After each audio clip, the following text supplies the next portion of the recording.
Ministre Affaires étrangères à Kiltla, Pierre-Richard Casimir, qui te prend la parole dans ces circonstances-là, pas de cacher contentement, et puis tout lui parler de satisfaction président République là, Michel Martelly, peut-être pas plat créé premier cardinal haïtien. Ministre Casimir souhaitait cardinal la travail non seulement pour avancement l'église là, mais tout présent Chibli Langlois bon côté pape François a servi pour montrer valeur pays nous gagne. Ministre Pierre-Richard Casimir qui te fait un rappel historique sur relation Haïti avec Vatican fait qu'on a c'est un premier état qui te reconnaît indépendance nous pendant un pile nation t'a dit Haïti c'était un exemple pour l'autre nation pas suivre. Ministre Pierre-Richard Casimir.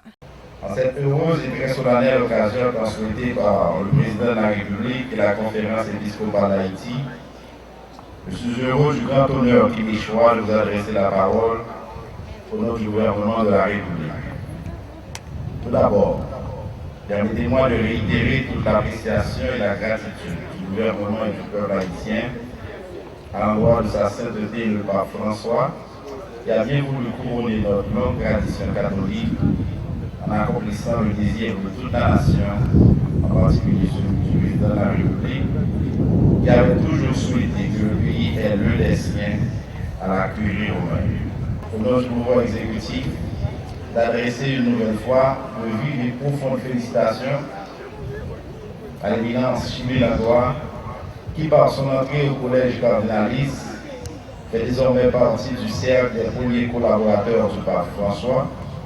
de ceux qui ont le privilège, de par leurs idées et leurs sages conseils, de peser directement sur les destinées de l'Église catholique à l'échelle du monde. C'est pour nous, haïtiennes et haïtiens, un motif de satisfaction et de grande joie, sachant que ces idées et ces conseils, qui vont toujours dans le sens de la promotion du bien, de la justice pour tous, de la promotion des droits humains, et de la défense des plus faibles. L'État du Vatican n'était-il pas le premier État du monde à accueillir à gaz ouvert, dans le concert des nations libres et indépendantes,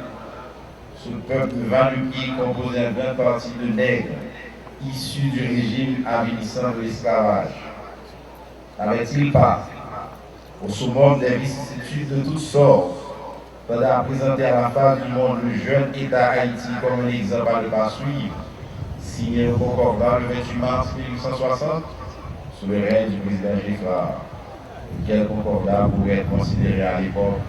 comme un acte confidentiel conforme à la position débile de la République d'Haïti, qualifiée de brebis galeuse.